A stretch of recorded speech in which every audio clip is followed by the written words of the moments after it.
आदाब नाजरीन, लाजवाल उर्दू खबरों में आपका खैर मकदम। मैं हूं नरिंदर सिंह ठाकुर। आइए नजर डालते हैं अहम खबर पर। Bharatiya Janata party state ST मोर्चा के सेक्रेटरी एडवोकेट अखलाक हुसैन खाकी ने मैंडर में प्रेस कॉन्फ्रेंस करके भाजपा से दिया इस्तीफा। कहा जे पार्टी 370 और 35A के मुद्दे को उछालकर नफरत की सियासत करना चाहती है, जिसको हम कभी भी बर्दाश्त नहीं कर सकते। उन्होंने कहा कि बीजेपी हिंदू मुस्लिम में नफरत डालकर अपनी सियासी रोटी सेकना चाहती है, जो जम्मू कश्मीर की आवाम को कबूल नहीं। वहीं उन्होंने कहा कि हमने जो फैसला आवाम के हक में लिया है, कोर्ट मैंडर से एजाज को ली। जी, मैं अखलाक हुसैन खाकी advocate Bharatiya Janata party state secretary ST मोर्चा में था।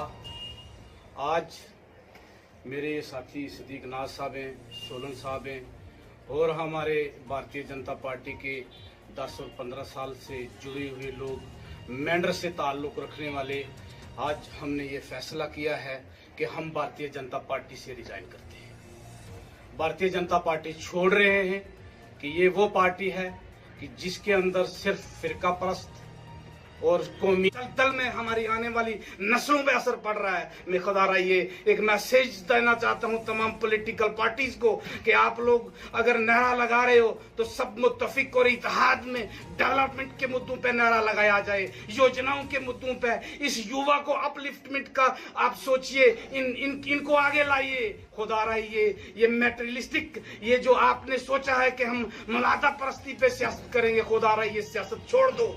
देखो जी, मैं मोहम्मद सदीक नाज भारतीय जनता पार्टी का, मैं बताऊं कि सबसे पहला मुसलमान जम्मू कश्मीर में मैं ज्वाइन करने वाला था और मेरी मेंबरशिप अभी भी है। लेकिन आज मैं उस मेंबरशिप को, जो बुनियादी मेंबरशिप है मेरी भारतीय जनता पार्टी की 1996 की, बल्कि उससे पहले मैं इसके साथ जुड़ा हुआ था और मैं आज इस पार्टी से इस्तीफा दे रहा हूँ। वो लाजवाल उर्दू न्यूज़ यूट्यूब चैनल को सब्सक्राइब जरूर करें और बेल आइकन पर क्लिक करें। बेल आइकन पर क्लिक करने से आपको ताज़ा तरीन खबरों की फौरी जानकारी मिलेगी।